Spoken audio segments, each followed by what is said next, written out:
Welcome back, everyone. So you might remember a few months ago when Texas Governor Greg Abbott said Texas DPS had arrested dozens of Tren de Aragua gang members in El Paso, but newly obtained data says otherwise. Yeah, Sue, when the Gateway Hotel was shut down in September, El Paso was also labeled ground zero for the Venezuelan gang by then the former DPS director.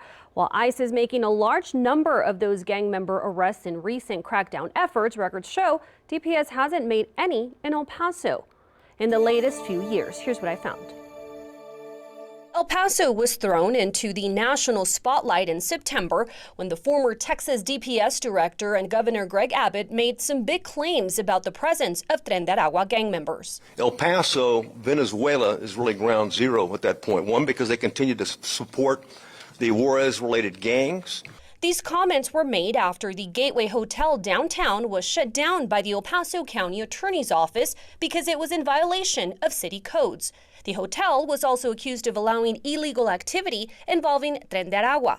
Gang members, the governor said, were arrested in El Paso by DPS with the help of local law enforcement. More than 20 arrests were made, many of whom were suspected TDA members for charges that include human smuggling, prostitution, possession of illegal drugs, as well as other crimes.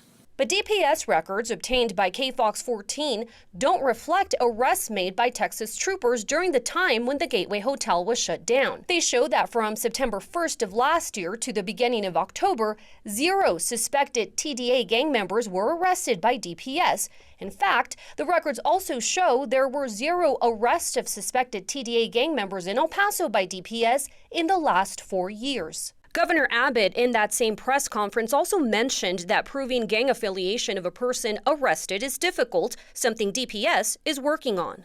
There is currently no TDA database to be able to verify if these arrests are of TDA members or non-TDA members.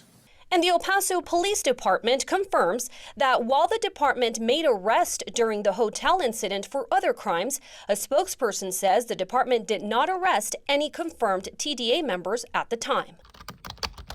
KFOX 14 requested to speak with DPS and the governor's office to explain the discrepancy in the records, but we have not been granted an interview.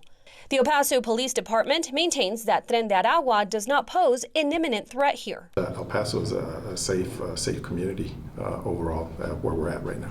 They're coming in through El Paso, but they're moving on to other bigger cities. But in the state and other parts of the country, Governor Abbott and the Trump administration are determined to get rid of gang members who are in the country illegally.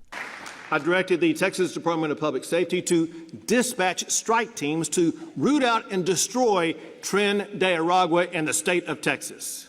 In his recent State of the State address, the governor reminding people that innocent victims like Laken Riley and 12-year-old Jocelyn Nungaray fell victim to the Venezuelan gang. She was brutally raped and murdered by 2 illegal immigrants with ties to Tren de Aragua.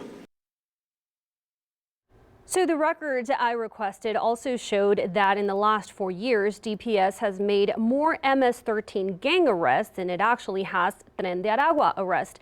If you want to take a look at those numbers, I'll post them in the story on kfoxtv.com.